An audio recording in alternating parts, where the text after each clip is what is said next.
Jose Kamago na Hussein Marijan walikuwa wanafanya nini State House the whole weekend? I'm challenging them.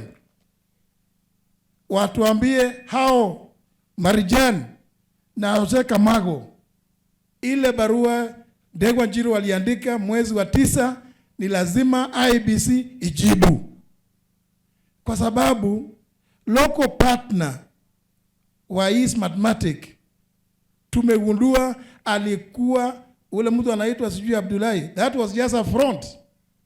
One of those commissioners ndiye alikuwa local partner, na ndio sababu imeongezewa muda.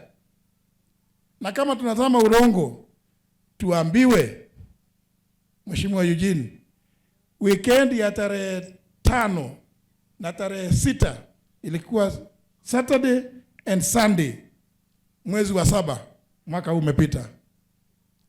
Jose Kamago na Hussein Marijan walikuwa wanafanya nini State House the whole weekend?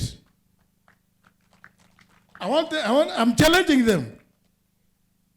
Watuambie hao Marijan na Jose Kamago ambaye ndiye mkubwa wa hiyo Smartmatic, na mnakumbuka aliposhikwa na ule DCI alikuweko Kinoti, walipelekwa kwa mtu anaitwa Abdullahi na walikuwa na vifaa vya IEBC documents.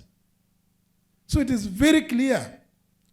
Kile kitu inafanya William Ruto ashinda akitukana sisi, akisema huyu Rigiji, huyu Kalonzo, sisi toze hatuna akili, ni kwa sababu anafikiria vile yule commissioner ambaye ndiye local partner wa Smartmatic, na sasa huyo commissioner ni advisor wake. Tuongee ukweli, ule amemfanya advisor yake pale.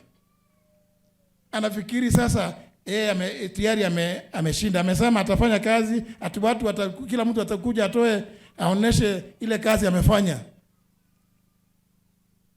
William Ruto, wewe ndio uko kwa serikali.